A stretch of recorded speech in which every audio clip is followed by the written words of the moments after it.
আপনারা জানেন যে বৈরী আবহাওয়া চলতেছে, বৃষ্টি চলতেছে, তার মধ্যে আমরা কর্মসূচি স্থগিত করিনি। আমাদের যে পূর্ব ঘোষিত যেখানে যে কর্মসূচিটি ছিল সেটা করে যাচ্ছি। মেহেরপুর সম্পর্কে আপনারা শুনলেন, বাংলাদেশের অন্যতম সবচেয়ে ক্ষুদ্র জেলা, আয়তনে ছোট হলেও এর একটি ঐতিহাসিক গুরুত্ব রয়েছে।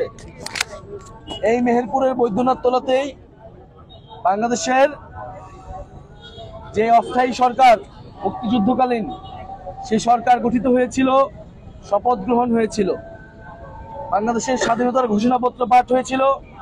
যেই ঘোষণাপত্রে সাম্য, সামাজিক সুবিচার এবং মানবিক মর্যাদার কথা ছিল। আমরা ৭১ সালে এই মেহেরপুর থেকে সেই ঘোষণাপত্র পাঠ করেছিলাম। একটি স্বাধীন বাংলাদেশের স্বপ্ন নিয়ে বাংলাদেশ যাত্রা শুরু করেছিল, কিন্তু বাংলাদেশ রাষ্ট্র বিনির্মাণ হয়নি, রাষ্ট্রের প্রতিষ্ঠানগুলো আমরা গড়ে তুলতে পারিনি।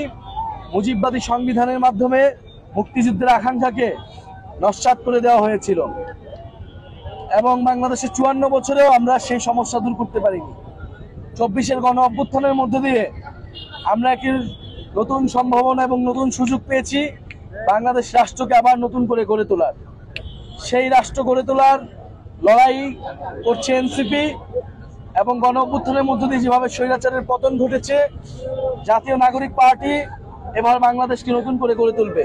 সেই যে স্বাধীনতার ঘোষণাপত্রে আমাদের আকাঙ্ক্ষা ছিল, ২৪-এর গণ অভ্যুত্থানে যে বৈষম্যহীন বাংলাদেশের আকাঙ্ক্ষা ছিল, সেই আকাঙ্ক্ষাকে বাস্তবায়ন করবে এই গণ অভ্যুত্থানের নেতৃবৃন্দ, জাতীয় নাগরিক পার্টির নেতৃবৃন্দ। ফলে মেহেরপুরের থেকে যে স্বাধীনতার ঘোষণাপত্রে ডাক এসেছিল, আমরা চাচ্ছি নতুন করে জুলাইয়ের ঘোষণাপত্র তৈরি করতে।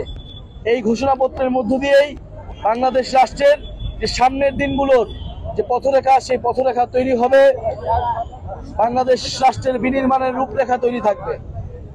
আমরা আমাদের এই পদযাত্রা চলমান রাখবো। ঝড় বৃষ্টি যতই বিপত্তি বাধা আসুক না কেন, এই পদযাত্রা ৬৪ জেলায় পৌঁছাবে এবং ৩ আগস্ট শহীদ মিনারে ইস্তেহার ঘোষণার মধ্যে দিয়ে এই পদযাত্রা সমাপ্তি হবে। আজকে যারা আপনারা এসেছেন এবং মেহেরপুরে জাতীয় নাগরিক পার্টি পৌঁছে গিয়েছে, মেহেরপুর জাতীয় নাগরিক পার্টির কার্যক্রম শুরু হয়েছে। ইনশাআল্লাহ আমরা আশা করি মেহেরপুরের প্রত্যেকটি গ্রামে, প্রত্যেকটি উপজেলায় জাতীয় নাগরিক পার্টির বিস্তৃতি ঘটবে।